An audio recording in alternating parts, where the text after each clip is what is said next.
Right now, though, the time is 5:39, and before we can get to spooky season and pumpkin patches, we got to get winter up and out of here. Yes, and luckily it's going to do it. We're going to revert back to this normal fall here in central Georgia, with temperatures working their way back to 80, but we're not going to be looking at any more of these 50s Much for better. Afternoon highs like we saw earlier this week. We did set a record low yesterday morning, though. I'll show you that here in just a second. We are close to freezing right now, but we will be back into the mid-60s once we get into the afternoon hours today, setting up for a great fall weekend. Now, here's the record I'm talking about. 34 is what we did yesterday. 35 was the record set back in 2015. So we can officially call this now record-breaking cold temperatures across central Georgia. And we are just 2 degrees away from tying a record this morning here in Macon, the record 32. And I do suspect that we will drop a degree or two more before all is said and done this morning, because we still have a couple hours of that before the sun comes up. 30 in Eastman right now, 33 in Unadilla, 34 in Dublin, waking up to 35 up in Hancock County this morning.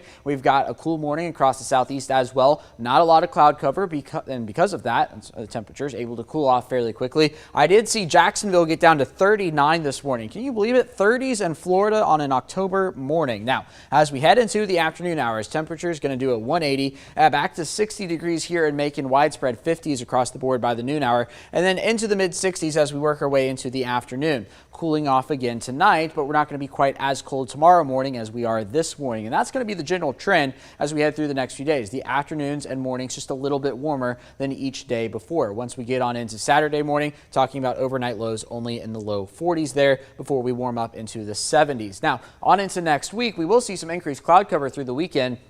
No rain yet, though. We are going to look for our next cold front to take shape by the time we get to about Monday or so. Here it comes. Notice the GFS a little more elongated here than the European model. The European also doesn't have as much rain with it, so we've got a lot of details to work out in terms of the forecast of that front. Also, the Euro has what's called a cutoff low working its way towards central Georgia, and models are notoriously horrendous with handling events like that. So we've got some figuring out to do in terms of next week, but what we know right now is that our next cold front does look to arrive about the middle part of next week. Now, the mornings in the meantime, not going to be as cold as we are this morning. Notice we step up the low temperatures all the way up to 45 by the time we get to Sunday. Look for a high temperature right around 65 today, mostly sunny skies. Again, back into the mid-60s. Then for tonight, 37. Not as cold tomorrow morning as we are this morning. Sunset is at 6:56. And if you're planning on going and grabbing a last-minute pumpkin, of course, we're only about 11 to 10 days away from Halloween. Look for temperatures in the 70s this weekend. No chance of rain, starting each day off in the 40s. A perfect weekend forecast here in central Georgia. Here's the 7-day forecast now.